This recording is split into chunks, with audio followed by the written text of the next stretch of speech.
Next on Worcester News Tonight. Tonight, it's Game 3 of the ALDS between the Red Sox and the Yankees. Local fans give their predictions on the outcome. Plus, what would you do to fix Kelley Square? You'll have the opportunity to weigh in later this week.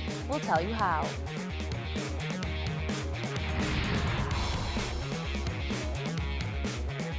Good evening and thanks for joining us. I'm Bottary.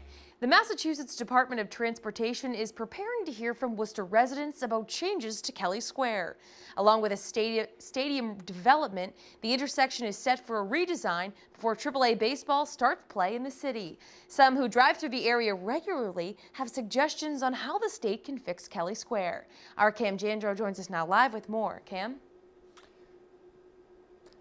Anna, it is very well known that people have mixed feelings on Kelley Square. Some people see it as an iconic part of the city, nothing but a jewel. Others see it as nothing but a hassle. But the state is going to make changes. So the question now is, what would you do to change Kelley Square? If you're a Worcester resident, there's a good chance you've driven through this intersection. Kelley Square is infamous. Mass DOT named it the state's most dangerous intersection earlier this year, and many have ideas on how to fix it. Traffic lights, some type of coordination where, everybody knows when to go, when not to go, because it's very dangerous. I think we gotta blow this whole place up. We gotta restart the whole thing. The redesign of Kelley Square was fast-tracked as part of the Paw Sox deal. Mario Varol has worked at Kelley Square Pizza for 24 years. He has a front row seat to the intersection and has ideas of his own on how to change things for the better. Traffic lights, a bridge, and the police more directing the traffic could be better. Mass DOT is going to take feedback from the public later this week on how to fix the unique collection of roads. The goal is not only to improve safety for vehicles, but also for pedestrians. This is ridiculous, this intersection right here. No one knows who has the right of way. Nobody has any, idea really what's going on when you're driving through Kelley Square. So that's how I would change it. I would just try to make it so there's a blueprint of how people get through the intersection. That's what it needs. Now, Mass DOT will have that public hearing Wednesday at 6 p.m. in the Crompton Collective's White Room. Anyone is able to go and share their comments as well as their recommendations on how to fix Kelley Square. Anna. Thanks, Cam. The Red Sox and Yankees continued their rivalry tonight in Game 3 of the 2018 ALDS. The teams are tied with 1 apiece in the playoff series. It's shifted back to New York for Games 3 and 4 and will come back to Fenway if a Game 5 is necessary. Monday, the Red Sox are looking for redemption after falling to the Yankees in Game 2. Fans we spoke with who were catching the game here in Worcester are hopeful for tonight's outcome. Makes me more confident than ever. We're going to see Sale in the next one, and we're going all the way. They got to swing the bats. Bottom line. Swing early, swing often. Looks like their predictions may be coming true. The Red Sox are up 10-1.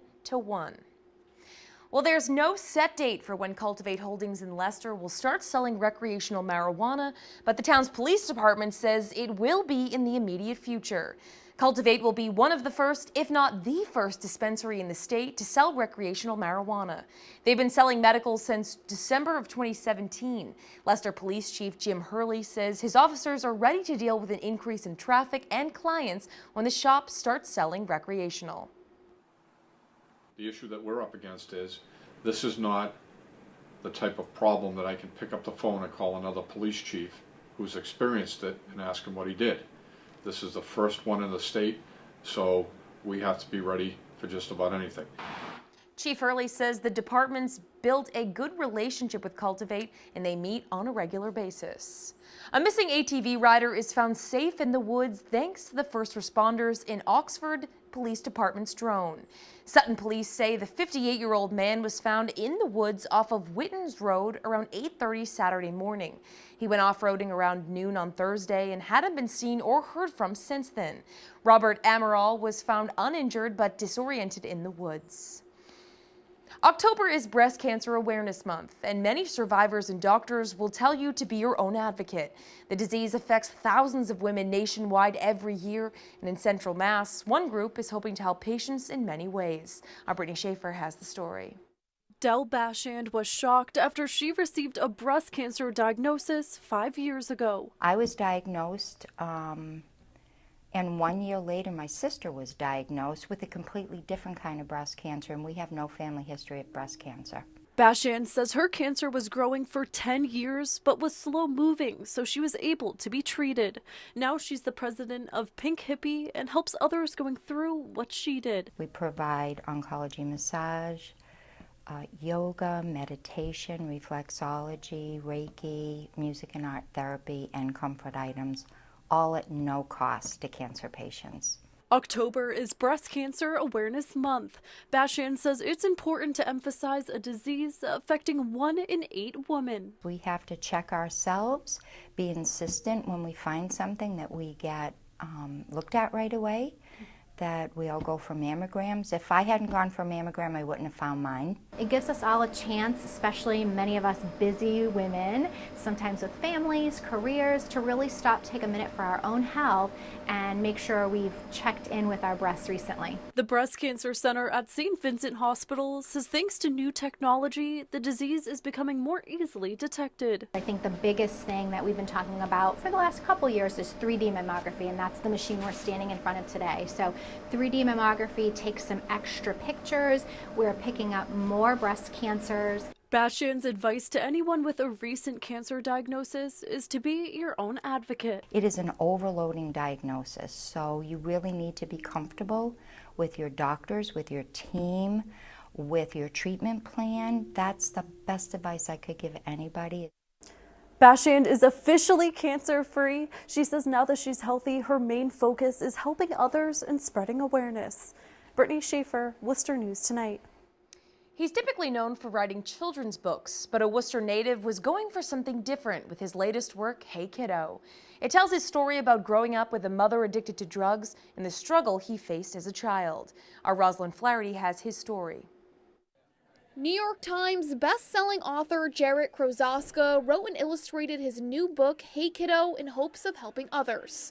The graphic memoir chronicles his childhood in Worcester while his mom was in and out of prison battling a heroin addiction. It gives a presence to that problem that people don't often talk about. Krozoska was raised by his grandparents and attended Holy Name Central Catholic High School. The book illustrates parts of Worcester and also has some of his old friends in it. I'm hoping that many young people that also have addiction in their lives might be able to see themselves in this book. Monday, he shared the book with family and friends at the Worcester Historical Museum. Many say they are proud of Krozoska for how well he's done. He pulled his bootstraps up and moved forward. He did stay in touch with his mom for most of her life until the last couple of years when she started getting into trouble again. She died of a heroin overdose in 2017 at 62 years old. Krozoska says it was hard at times to relive events when he was writing it, but as much as he was writing it for others, he was also writing the book for her. As much as she wanted to live a life as she wanted to, she wasn't able to because of that addiction. Rosalind Flaherty, Worcester News Tonight. The Worcester Fire Department holding its Firefighters Memorial Sunday. The somber event honors members of the department who passed away, including 26 retired members who died during the past year. City and state leaders were at the memorial services. In a tweet, the department says it's important to remember and honor those who served before us.